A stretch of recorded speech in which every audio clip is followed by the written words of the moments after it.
Teve algum momento, aquela hora que você falou assim, quando que você, assim, ó, eu sou diferente, né? E eu vou ter que tomar uma decisão, né? De como eu vou me comportar com isso. Você consegue lembrar esse momento da sua vida, assim?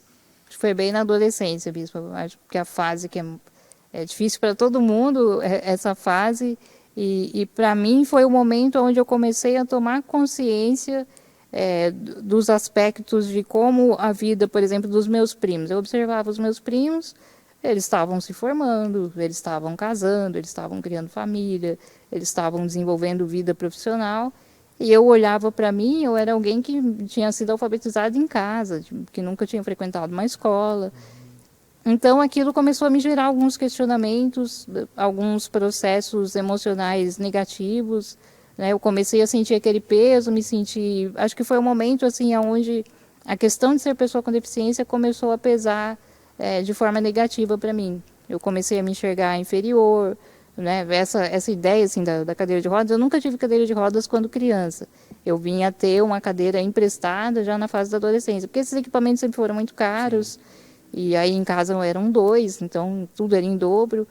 Mas quando eu tive acesso a primeira vez a uma cadeira de rodas, eu lembro que eu não queria nem ficar muito. Né? Eu não queria sentar muito, porque eu não queria que as pessoas tivessem aquela ideia de fragilidade. Então estava tudo na minha mente. Né? Toda essa limitação, eu acho que ela era maior até na minha mente do que propriamente Qual que foi no o meu seu ponto de físico. virada? Não, é que eu vou construir uma vida, né, Eu sem acredito, limites, né? eu acredito que foi quando eu me mudei para Suzano, quando a minha família saiu de Mauá. Nós saímos no ano 2000, que nós chegamos em Suzano. E aí a gente sempre precisou assim de pessoas para nos ajudar. Meus pais sempre trabalhavam à noite, então a gente precisava de pessoas para dormir com a gente, para ficar fazendo companhia para a gente. E nisso a pessoa que os meus pais encontraram aqui em Suzano para ficar com a gente era uma pessoa cristã. Nessa época eu não era evangélica ainda, eu não era cristã, eu tinha 14 anos. E foi nesse momento, assim, porque foi uma pessoa que começou a nos apresentar a outras pessoas, a nos levar a mais um contato com Deus, com a igreja. Então ali foi quando eu comecei a ter contato com outras pessoas e comecei a me entender. Ali o evangelho começou a entrar na minha mente, eu comecei a me perceber e a entender qual era a minha identidade. E a partir dali eu fui mudando a minha mentalidade. Poder da metanoia do O Evangelho. poder da metanoia do evangelho. A transformação foi acontecendo dentro de mim e não precisou acontecer nada fora. E isso para mim foi mais impactante.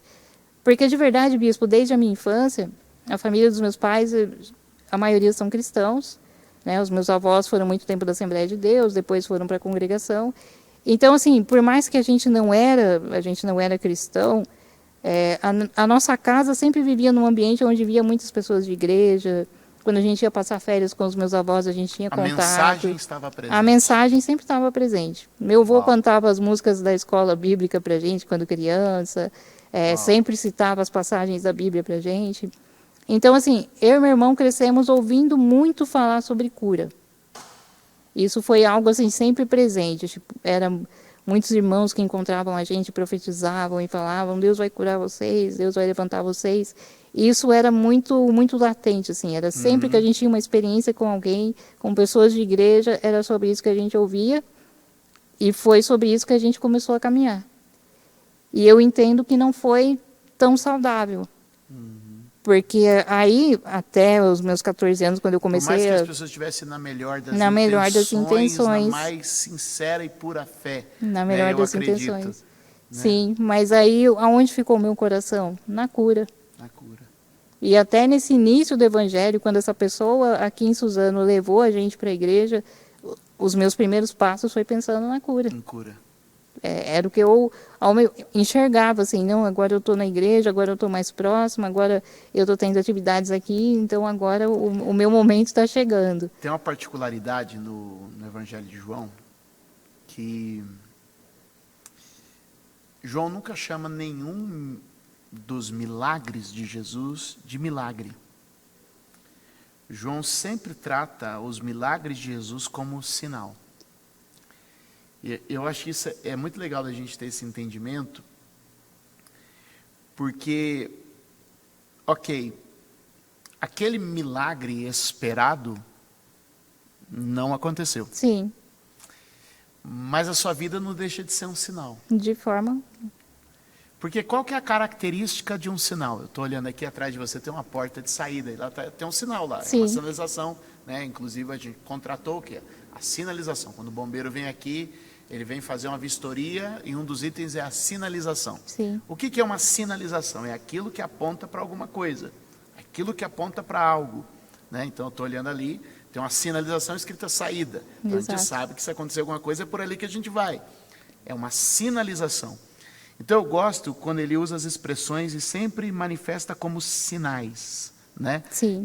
Quando ele diz, por exemplo, lá em João 2, e assim Jesus manifestou o primeiro dos seus sinais Sim. em Caná da Galileia e os seus discípulos creram nele. Ou seja, ele manifestou um sinal. O sinal aponta para alguma coisa. O sinal, ele não é o fim, ele é o meio, para algo maior, para algo mais importante. E eu entendo que o que ele fez na sua vida talvez não seja o milagre, né, conforme a gente imagina ou cria essa visão, mas ele criou um sinal. A sua vida é um sinal. Sim. Né? A sua vida é um sinal. E vai muito de algo que a gente tem trabalhado nos últimos meses aqui na igreja, que é o verdadeiro testemunho, né? Exatamente. Que o verdadeiro testemunho não é o que acontece comigo, mas é como eu respondo ao que aconteceu comigo, como eu reajo ao que aconteceu comigo. Então hoje a gente pode dizer que a sua vida é um sinal de Deus. E eu creio demais nisso e vivo demais isso.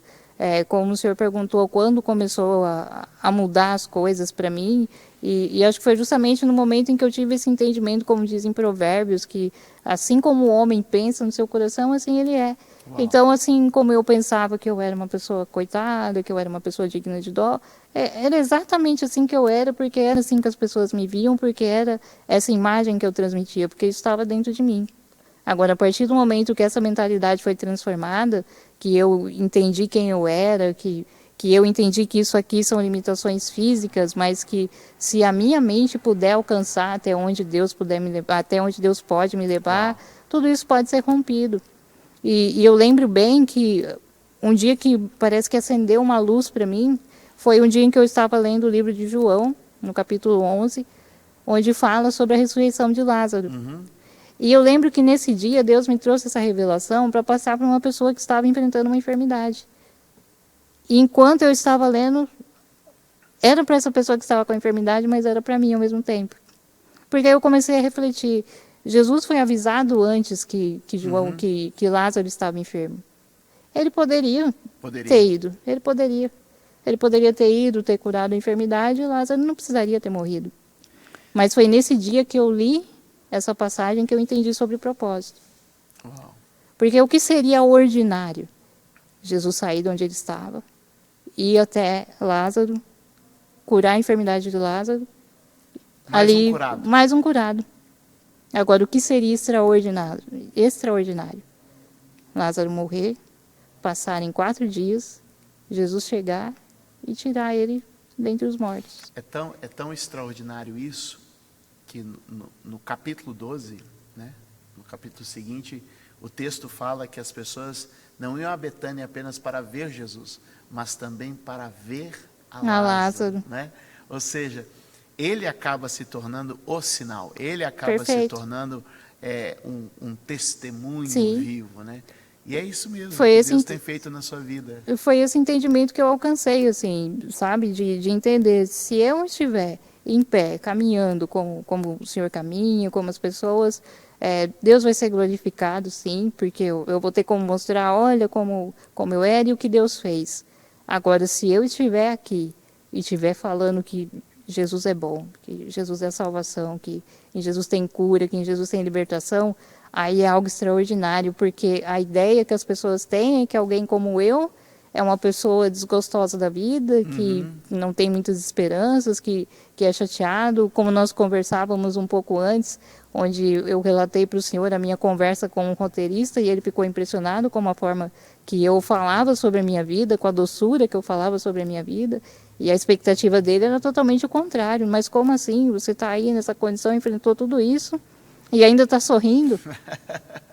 Então, assim, hoje eu tenho consciência da minha identidade, eu tenho consciência de quem A eu sou mensagem filho, que você carrega a mensagem que é eu muito carrego. maior, talvez, do que um diagnóstico contrário e outro favorável, Exatamente. né? E isso não significa diminuir esse outro tipo de testemunho. Sim, É que Deus de muitas formas fala, de né? muitas De formas. muitas formas fala. É a multiforme sabedoria de Deus lá, é registrada na palavra do Senhor. São muitas formas de Deus revelar a sua sabedoria. Existe aquela forma do milagre, do extraordinário, do que levanta, do que anda, do que vê, mas existe também uma outra forma de Deus se revelar. E quem sabe alguém está agora atravessando uma situação, e eu me lembro de um caso de um amigo meu. Ele já era um senhor de bastante idade, já está no Senhor, né? Já está no Senhor, já dormiu no Senhor há alguns anos.